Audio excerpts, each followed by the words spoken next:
ነገሥታት ታላላቅ ግዛቶችን ከመግዛታቸው እና ከተሞች ዓለምን ከመሙላታቸው ከረጅም ጊዜ በፊት ጓደኝነታቸው እስካሁን ከተነገሩ ታሪኮች ሁሉ እጅግ ጠንካራ የሆነ ሁለት ወጣቶች ነበሩ። ስማቸውም ዳዊትና ዮናታን ይባላል። አንዱ ዘውድ ማዕረግና ሥልጣን የሌለው እረኛ ነበር። ዳዊት በቤተሰቡ ውስጥ የመጨረሻ ልጅ ነበር። ቀኑን በሜዳ ላይ በጠራራ ፀሐይና በቅዝቃዜ ሌሊት በጎችን በመጠበቅ ያሳልፍ ነበር።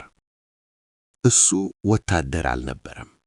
እሱ ልዑል አልነበረም። በሰው ዓይን ትልቅ ቦታ አልነበረውም። ነገር ግን ብርቅ የሆነ ነገር ነበረው። ድፍረት ነበረው፣ እምነትም ነበረው። አንድ ቀን ጎልያድ የተባለ ግዙፍ ተዋጊ በጦር ሜዳ ላይ ቆሞ የእስራኤልን ሰራዊት ይዘብት ነበር። ወታደሮቹ ሁሉ ፈርተው ነበር። ዳዊት ግን አልፈራም። ያ ወጣት እረኛ በወንጭፍና በድንጋይ ብቻ ወደፊት ወጣ። ጥሩር የለም፣ ሰይፍ የለም፣ ልምድም የለም፣ እምነት ብቻ። ታሪክን በለወጠ በአንዲት ቅጽበት ዳዊት ግዙፉን ገደለው። ደስታቸውን በሚገልጹት ሕዝቦች መካከል ግን የአንዱ ልብ ከሌላው በበለጠ ተነካ። የአንድ ልዑል ልብ። ዮናታን የንጉሡ ልጅ ነበር። ነገር ግን ዮናታን ዳዊትን ባየው ጊዜ ያልተጠበቀ ነገር ተከሰተ። መጽሐፍ ቅዱስ ዮናታን እንደ ነፍሱ ወደደው ይላል። የንጉሥ ልብሱን አውልቆ ለዳዊት ሰጠው። ከዚያም ጥሩሩን፣ ሰይፉን፣ ቀስቱን፣ መታጠቂያውን። ይህ ከስጦታ በላይ ነበር። ይህ ቃል ኪዳን ነበር። ከዚያ ቀን ጀምሮ ሕይወታቸው ተሳሰረ። ጓደኝነታቸው የተለየ ነበር። ልዑልና እረኛ በልብ ወንድማማች ሆኑ። ከዚያ ቀን ጀምሮ ሕይወታቸው ተሳሰረ። ጓደኝነታቸው የተለየ ነበር። ልዑልና እረኛ በልብ ወንድማማች ሆኑ።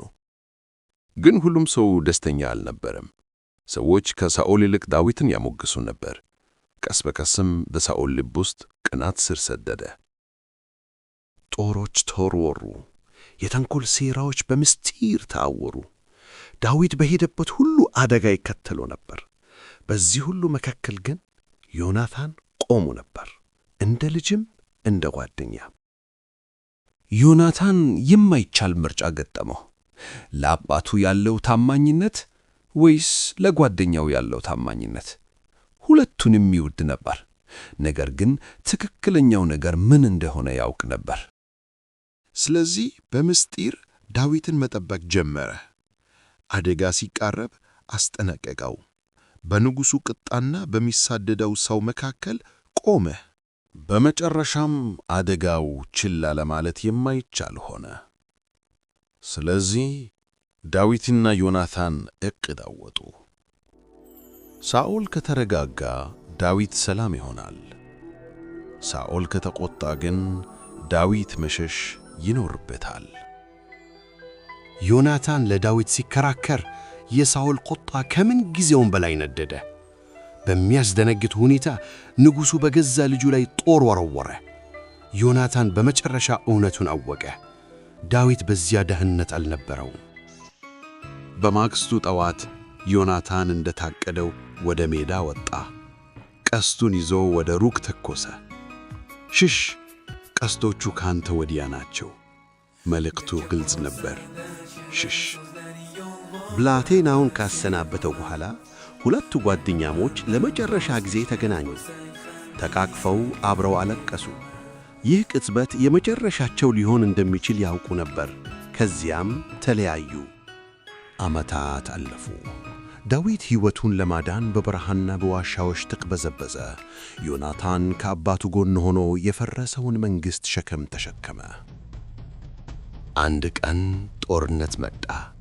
ታላቅ ውጊያ ተነሣ። በዚያም ውጊያ ዮናታን ወደቀ። ደፋር፣ ታማኝ፣ እስከ መጨረሻው የጸና። ዜናው ዳዊት ዘንድ ሲደርስ ተሰበረ። ልዑል ስለ ሞተ አይደለም፣ ጓደኛውን ስላጣ እንጂ። ዳዊት ሐዘኑን አልደበቅም።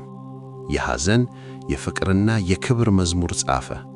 ስለ ጓደኝነት የሚናገር መዝሙር። ከዓመታት በኋላ ዳዊት ንጉሥ በሆነ ጊዜ ቃሉን አስታወሰ።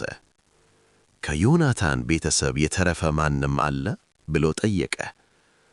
ሊጎዳቸው ሳይሆን ምሕረት ሊያደርግላቸው፣ ምክንያቱም እውነተኛ ፍቅር ቃሉን ይጠብቃልና። የዳዊትና የዮናታን ታሪክ እውነተኛ ጓደኝነት በምቾት ላይ የሚገነባ እንዳልሆነ ያስታውሰናል። የሚገነባው በመሥዋዕትነት ላይ ነው። ምክንያቱም በመጨረሻ መንግሥታት ይነሳሉ፣ ይወድቃሉ፣ ዘውዶች ይጠፋሉ፣ ጦርነቶች ይረሳሉ። እውነተኛ ጓደኝነት ግን ለዘላለም ይኖራል። የዳዊትና የዮናታን ውርስም ይኸው ነው።